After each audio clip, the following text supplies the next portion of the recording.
Hello everyone, welcome back to my channel. Shravana ಮಾಸ start ಆಯಿತು. So ಇನ್ನು ಮದುವೆ ಹಬ್ಬಗಳು ಕೂಡ ಹಾಗೆ ಸ್ಟಾರ್ಟ್ ಆಗುತ್ತೆ. ನನಗೆ ಶ್ರಾವಣ ಮಾಸದ ಫಸ್ಟ್ ವೀಕಲ್ಲೇ ಒಂದು ಶ್ರೀಮಂತ ಫಂಕ್ಷನ್ದು ಆರ್ಡರ್ ಬಂದಿತ್ತು. ಅವರು ಲಾಸ್ಟ್ ವೀಕೆ ಬುಕ್ ಮಾಡ್ಕೊಂಡಿದ್ರು ಈ ಥರ ಮೇಕಪ್ ಬೇಕಂತ ಹೇಳಿ. ಹಾಗಾಗಿ ಅವರು 11:30ಗೆಲ್ಲ ಮೇಕಪ್ ರೆಡಿ ಇರಬೇಕಂತ ಹೇಳಿದರು.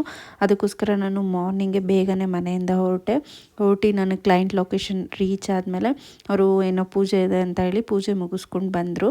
ಸೊ ಅಲ್ಲಿಂದ ನಾನು ಮೇಕಪ್ ಸ್ಟಾರ್ಟ್ ಮಾಡಿದೆ. ಆ್ಯಕ್ಚುಲಿ ಇವತ್ತು ನಾನು ಒಬ್ಬಳೇ ಹೋಗಿದ್ದಿದ್ದು ಮೇಕಪ್ಗೆ. ಹಾಗಾಗಿ ಸ್ವಲ್ಪ ಬೇಗನೆ ಹೋದರೆ ಬೇಗ ಮುಗಿಸ್ಕೊಡ್ಬೋದು ಅಂತ ಹೇಳಿಬಿಟ್ಟು ಎಲ್ಲ ನೀಟಾಗಿ ರೆಡಿ ಮಾಡಿಕೊಂಡೆ, ಸೆಟ್ ಮಾಡಿಕೊಂಡು ನನ್ನ ಐಟಮ್ಸ್ ಎಲ್ಲ ಏನಿದೆ ಅದೆಲ್ಲ ನೀಟಾಗಿ ಸೆಟ್ ಮಾಡಿಕೊಂಡು ಸ್ಟಾರ್ಟ್ ಮಾಡಿದೆ.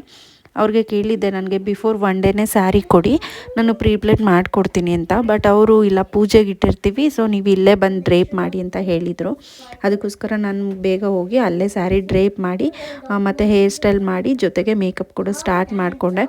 ಅವ್ರ ರಿಕ್ವೈರ್ಮೆಂಟ್ ಏನಿತ್ತು ಅಂದರೆ ನನಗೆ ಸಿಂಪಲ್ ಆ್ಯಂಡ್ ಸೆಟಲ್ ಆಗಿರಲಿ ಮೇಕಪ್ಪು, ತುಂಬ ಓವರಾಗಿ ಬೇಡ ಅಂತ ಹೇಳಿದರು. ಅವ್ರು ಕೇಳಿರೋ ಥರನೇ ನೀಟಾಗಿ ಮಾಡಿಕೊಟ್ಟೆ ಮೇಕಪ್ಪು. ಜೊತೆಗೆ ಅವ್ರ ಹಸ್ಬೆಂಡ್ ಕೂಡ ಬಂದು ನೋಡಿದ್ರು. ತುಂಬಾ ಖುಷಿ ಆಯಿತು, ಎಲ್ರಿಗೂ ಮೇಕಪ್ ತುಂಬ ಚೆನ್ನಾಗಿ ಬಂದಿದೆ ಅಂತ ಹೇಳಿದ್ರು. ಮತ್ತು ಅವರು 5 ಮಂತ್ಸಲ್ಲಿ ಶ್ರೀಮಂತ ಇಟ್ಕೊಂಡಿದ್ರು. ಅದಕ್ಕೋಸ್ಕರ ಅವ್ರು ಕೇಳಿರೋ ಥರನೇ ಮೇಕಪ್ ಮಾಡಿಕೊಂಡೆ. ಅವ್ರ ಅತ್ತೆ ಕೂಡ ಕೇಳಿಸ್ಕೊಳ್ಳಿ ಅವ್ರು ಯಾವ ಥರ ಫೀಡ್ಬ್ಯಾಕ್ ಕೊಟ್ಟಿದ್ದಾರೆ ಅಂತ ಹೇಳಿ.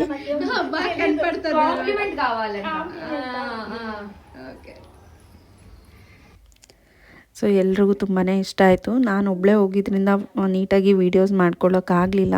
ಅಲ್ಲಲ್ಲಿ ಒಂದೊಂದು ವೀಡಿಯೋಸ್ ಕೂಡ ನಾನು ಕ್ಲಿಪ್ಪಿಂಗ್ಸ್ ತೊಗೊಂಡಿದ್ದೀನಿ. ನಿಮಗೆ ಯಾರಿಗಾದರೂ ಮೇಕಪ್ ರಿಕ್ವೈರ್ಮೆಂಟ್ ಇದ್ದರೆ, ಮದುವೆ ಆಗಿರ್ಬೋದು, ಎನಿ ಈವೆಂಟ್ ಫಂಕ್ಷನ್ಸ್ಗೆ ನನ್ನ ನಂಬರ್ನ ಕೂಡ ಮೆನ್ಷನ್ ಮಾಡಿರ್ತೀನಿ, ನೀವು ನನ್ನ ಕಾಂಟ್ಯಾಕ್ಟ್ ಮಾಡ್ಬೋದು. ಒಂದೊಳ್ಳೆ ಬಡ್ಜೆಟ್ ಫ್ರೆಂಡ್ಲಿಲಿ ನಿಮಗೆ ನೀಟಾಗಿ ಮೇಕಪ್ ಮಾಡಿಕೊಡ್ತೀನಿ. ಸೊ ಇದಾಗಿತ್ತು ಇವತ್ತಿನ ವೀಡಿಯೋ. ಈ ವಿಡಿಯೋ ನಿಮ್ಗೆ ಏನಾದರೂ ಇಷ್ಟ ಆಗಿದ್ರೆ ಪ್ಲೀಸ್ ನನ್ನ ಚಾನಲ್ನ ಸಬ್ಸ್ಕ್ರೈಬ್ ಮಾಡ್ಕೊಂಡು